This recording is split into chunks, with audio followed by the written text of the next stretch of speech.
Yo mga idol, kumusta? Mandrag mga sports, tabi nga pala.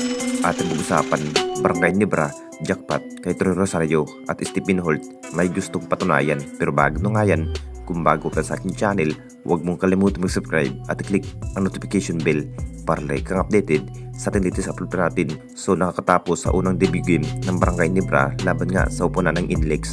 Talagang dikdikan na nga rin ang laban sa unang quarter. Lamang nga ang 2 points ang kupunan ng Inlex sa pangunguna na nga yan sa kanilang import. Gandang laro nga ang naging ipinakita ng ating Barangay Nebra, partikular kay Troy Rosario.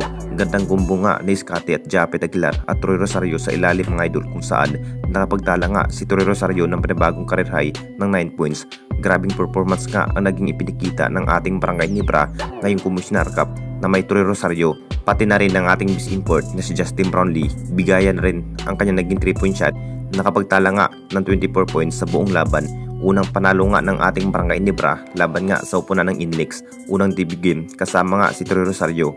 Jackpot na nga rin ang panibagong lineup ng ating Barangay Nebra na may Troy Rosario ang nagiging center, pamalit nga kay Judy Vance.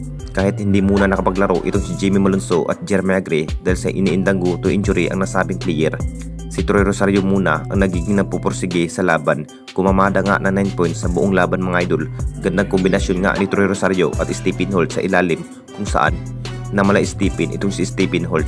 At dito na naman tayo sa isa pa nating balita. Stephen Holt may gustong patunayan sa upunan ng Barangay Nebra. Alam na nating lahat mga idol, gumana na nga rin ang naging triangle opens ng Barangay Nebra na si Stephen Holt pa rin ang namukhang scoring machine ng Jinky na may 26 points. Binuhat nga ang kupunan ng Barangay Nebra.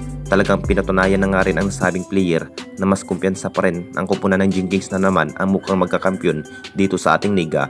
Makakabawi na nga ba sa Commissioner Cup? Sabik na nga rin ang lahat mga idol sa ipinakitang hustle play ng bagong kabarangay na si Troy Rosario at Stephen Holt. Kung meron sana ng Jamie Malonzo mga idol, talagang gaganda sana ang naging starting 5 itong si Coach Tim, dahil nakita naman nating lahat sa naging performance ang isang Jamie Malonzo. Talagang bigayan rin ang kanyang hustle dunk bago pa lamang po si Troy Rosario mga idol, kung bakit na parang nangangapa pa rin sa kanyang panibagong kupunan. Siguradong sa susunod na laban, siguradong gumaganda na nga rin ang kanyang scoring machine at mabibigyan ng mahabang playing time ang nasabing forward na si Troy Rosario. Panalo pa rin ang Jinkings sa score to 109-100.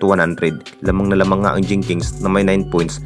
Parang muntikan pa rin ang Nebra na matalo sa unang laban kontra nga sa upunan ng Inlex.